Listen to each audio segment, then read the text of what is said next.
या वर्षीच्या पाठ्यपुस्तकामध्ये पूर्णपणे या गोष्टी वगळण्यात आलेल्या असून संविधानाला दुय्यम स्थान देण्याचं काम या NCERTने केलेलं आहे असा आमचा आरोप आहे त्यांच्यावरती। 1927 साली रायगडच्या पायथ्याशी 25 डिसेंबर 1927 साली या मनुस्मृतीचं दहन करतात। त्याच मनुस्मृतीचा श्लोक या पाठ्यपुस्तकामध्ये का टाकण्यात आला हे समजून येत नाही।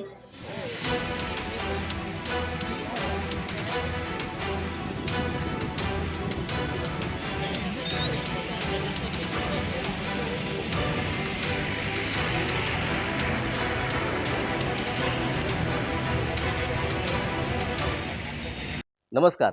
सध्या देशभरामध्ये देशाच्या शिक्षण व्यवस्थेला हादरवून सोडणाऱ्या अनेक घटना घडत आहेत।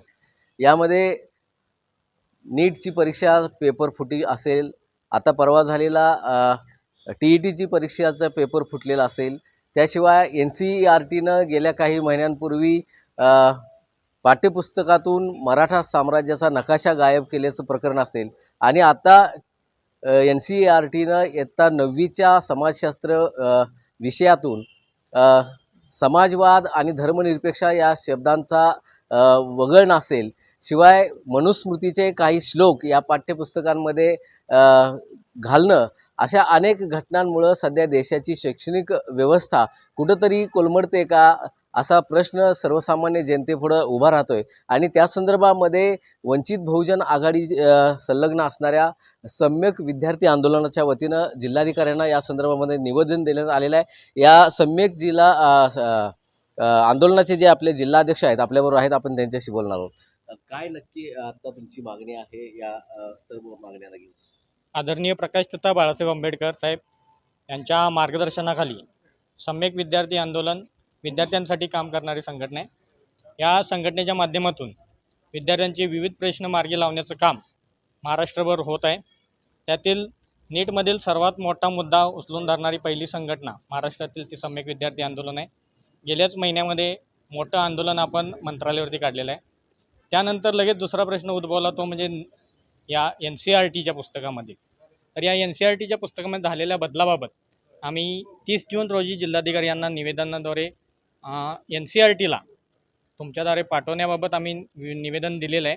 त्या निवेदनामध्ये की असं नमूद केले काय, NCERTचे जे 9वीचं पुस्तक आहे त्यामध्ये इंडियन कॉन्स्टिट्यूशन हा जो विषय आहे, या विषयामध्ये त्यांनी संविधानाची उद्देशिका यावर्षी टाकलेलीच नाही आहे। संविधानाच्या उद्देशिकेमध्ये गेल्या वर्षी सार्वभौम, समाजवाद, धर्मनिरपेक्ष, लोकशाही, गणराज्य हे मूलभूत कर्तव्य बाबासाहेबांनी त्यामध्ये दिलेले आहेत। त्या मूलभूत कर्तव्यांचा मागच्या वर्षीच्या पाठ्यपुस्तकामध्ये त्यांनी उल्लेख केलेला होता आणि विद्यार्थ्यांना राज्यघटना समजावी, उद्देशिका समजावी यासाठी या संज्ञांचं वेगवेगळ्या रूपामध्ये स्पष्टीकरण त्यांनी देण्यात आलेलं होतं। पण या वर्षीच्या पाठ्यपुस्तकामध्ये पूर्णपणे या गोष्टी वगळण्यात आलेल्या असून संविधानाला दुय्यम स्थान देण्याचं काम या NCERTने केलेलं आहे असा आमचा आरोप आहे त्यांच्यावरती। त्याच धर्तीवरती त्यांनी 1000 इसवी सन पूर्व 1000 नंतरच्या महिलांची स्थिती दाखवण्यासाठी त्यांनी मनुस्मृतीमधील एक श्लोक त्यामध्ये ॲड केलेला आहे। भारतीय घटनेचे शिल्पकार डॉक्टर बाबासाहेब आंबेडकर 1927 साली रायगडच्या पायथ्याशी 25 डिसेंबर 1927 साली या मनुस्मृतीचं दहन करतात। त्याच मनुस्मृतीचा श्लोक या पाठ्यपुस्तकामध्ये का टाकण्यात आला हे समजून येत नाही। म्हणजे दोन गोष्टी इथे दिसून येतात, एक तर संविधानाला त्यांनी विरोध करण्याचं काम केलेलं आहे, म्हणजे सार्वभौम, समाजवाद, धर्मनिरपेक्ष, लोकशाही हे काढून टाकण्याचं काम करून मनुस्मृतीमध्ये श्लोक आणून त्यांनी दिलेला आहे। बाबासाहेबांनी मनुस्मृती का जाळली? कारण त्यामध्ये स्त्रियांना अधिकार दिलेला नव्हता। तर हे या पुस्तकामध्ये दाखवून दिलं आहे की यांनी महिलांना अधिकार दिलेला आहे।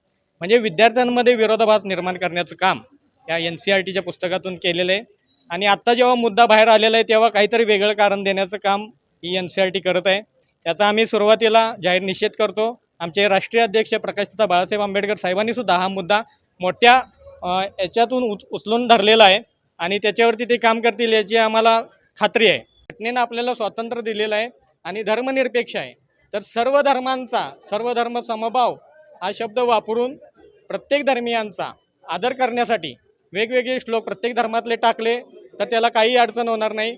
पण मनुस्मृतीमधले कोणतेही श्लोक यामध्ये नसावेत अशी आमची ठाम मागणी या निवेदनाद्वारे आम्ही दिलेली आहे। नक्कीच आणखी काही पदाधिकारी कार्यकर्ते आपल्याबरोबर आहेत। काय नेमकी भूमिका कशा तऱ्हेचा हे पहा, इशारा असणार आहे? मी ॲडन करतो. आमचे शिवाजी वाघमारे जे आहेत त्यांनी पूर्ण मुद्दे घेतलेलेच आहेत. हे पहा, NCERT national council of education research and training, आता ही जी बॉडी आहे, ही जी कमिटी आहे, जी फॉर्म होते नॅशनल लेवलला, जे सिलेबस डिझाईन होतं त्याच्यासाठी, त्याच्यामध्ये जे काही मुद्दे घ्यायचे आहेत, जे काही विषय घ्यायचे आहेत, तर हे धार्मिक नसावे, संविधानाला धरून असावेत. जर ते संविधानाला धरून नसतील तर आपण मेन जे फंडामेंटल पॉईंट्स आहेत, जसं की सेक्युलरिझम असेल, सोशलिस्ट असेल, तर ह्या सर्व गोष्टी, हे जे फंडामेंटल आपण इनपुट करत नाही आहे सिलेबसमध्ये, तर सांगण्याचा उद्देश हाच आहे. जर बाबा 9वीच्या पुस्तकामध्ये, सोशल सायन्सच्या पुस्तकामध्ये जर हा मनुस्मृतीतला एखादा श्लोक येत असेल, तर मुलांवर याचा इम्पॅक्ट काय होईल? पूर्ण देशामध्ये कित्येक केंद्रीय विद्यालय आहेत, ह्या सेंट्रल युनिव्हर्सिटीशी कनेक्टेड खूप सारे विद्यालय आहेत, याच्यामध्ये हाच सिलेबस शिकवला जातो. मुलांवर जर ज्यांच्या जडणघडणीच्या, जर 9वीच्या मुलांवर हा जर बाबा श्लोक बिंबवण्यात आला, तर ते लोक सर्च करतील गुगलला हा जाऊन श्लोक, आणि सर्च केला तर मनुस्मृती जास्तीत जास्त लोकांपर्यंत पोहोचेल. आणि पोचल्यावर काय होईल, तर त्याचा परिणाम भविष्यामध्ये आपल्याला दिसेलच. सद्यस्थितीला तुम्ही पाहिलं आहे की याचा इतिहास किती मोठा आहे, ज्वलंत इतिहास आहे. डॉक्टर बाबासाहेब आंबेडकरांनी फक्त मनुस्मृतीचंच दहन का केलं, हे सर्वांना सांगण्याची मला पुनरावृत्ती करण्याची गरज नाही आहे. सांगण्याचा उद्देश हाच आहे की आम्ही ही तर जी मागणी करत आहोत ती हीच आहे की बाबा NCERTने व्यवस्थित लक्ष देऊन, संविधानाला अनुसरून सर्व गोष्टी, सर्व पॉईंट जे काही संविधानामध्ये येतात त्या सर्वांना धरूनच हा सिलेबस डिझाईन करावा, जेणेकरून येणारी पुढची पिढी आहे त्याच्यावर संविधानाची जे काही मूल्य, फंडामेंटल राईट्स जे आहेत, त्या सर्व गोष्टी लोकांना कळावं. फंडामेंटल राईट्स तर कळतीलच, त्याच्यापुढे डायरेक्टिव्ज पण आहेत कॉन्स्टिट्यूशनमध्ये जे दिलेले आहेत, त्या पण कळतील लोक. त्याचा परिणाम खूप भयानक असेल भारतासाठी. लोकशाही अडचणीत यायची शक्यता आहे याच्यामुळे. त्यामुळे आपल्याबरोबर लॉचे काही विद्यार्थी आहेत, त्यांचाही एक प्रश्न सध्या उपस्थित झालेला आहे. नेमका तो काय आहे आपण जाणून घेऊया. लॉ संदर्भामध्ये काय आता सध्या प्रॉब्लेम आहे? सर, लॉचेच असं नाही आहे. लॉचे जर विद्यार्थी यामध्ये पुढाकार घेत आहेत, कारण की त्यांना कायदा वगैरे ह्या अभ्यासतात म्हणून. पण हा विषय आहे जवळजवळ 20,000 विद्यार्थ्यांचा. फक्त हे 4 युनिव्हर्सिटीमधले: Mumbai university, Pune university, Kolhapur university, आपली शिवाजी युनिव्हर्सिटी आणि सोलापूर युनिव्हर्सिटी. ह्यांच्या अंतर्गत शिवाजी युनिव्हर्सिटीमध्ये जवळपास 3200 विद्यार्थी आहेत, जे कॅरी ऑन अंतर्गत ॲडमिशन झालेले आहेत. 8,500 विद्यार्थी पुणे युनिव्हर्सिटीचे आहेत. तसंच मुंबई युनिव्हर्सिटी आणि सोलापूरचे पण आहेत. ते टोटल आकडाच 20,000 होतो. मग त्या विद्यार्थ्यांचं काय झालेलं आहे की कॅरी ऑन अंतर्गत केस जेव्हा कोर्टात गेली, तर त्यावेळी त्या लोकांनीच त्या ॲडमिशनवर स्टे आणला. पण काही विद्यार्थी जे शक्यतो लॉच्या फील्डमधले होते आणि इंजिनिअरिंग फील्डमधले, ते विद्यार्थी कोर्टात गेले. त्या लोकांना फक्त रिलीफ दिला. तो लिमिटेड टू पिटिशनर तेवढंच ऑर्डर दिली की त्या लोकांनाच फक्त परीक्षा देण्याचा, त्यांचा निकाल जाहीर करण्याचा एवढंच दिला. पण शक्यतो असं कधी कोर्टामार्फत होत नाही आहे. असं ह्या सिच्युएशनमध्ये तसं केल्यामुळं जी विद्यार्थी कोर्टात जाऊ शकत नाही, ज्यांची आर्थिक परिस्थिती नाही, बहुजन वर्गातले, तो वंचित घटकातले, ज्यांच्याकडे पैसा नाहीत लाखो रुपयाची फी देण्यासाठीची, मग अशा विद्यार्थ्यांचं त्या विद्यापीठानं काय हे केलं नाही. तसंच आम्ही एक निवेदन आपल्या शिवाजी विद्यापीठाला सादर केलं की बाबा, त्या गोरगरीब विद्यार्थी आहेत, जे वंचित घटक आहेत, त्या लोकांच्यासाठी तुम्ही काय केलेलं आहे, विद्यापीठानं काय स्टेप घेतलेला आहे. जर पैसावाला जाऊन कोर्टात जर न्याय घेऊ शकत असेल, तर तुम्ही पण एक पालकत्व, तुमच्याकडे पालकत्व आहे त्या विद्यार्थ्यांचं, तर तुम्ही तसं एक रिट दाखल करायला पाहिजे होती की बाबा बाकीच्यांना पण परमिशन द्या वगैरे. तुम्ही प्रत्येक वेळी येता तर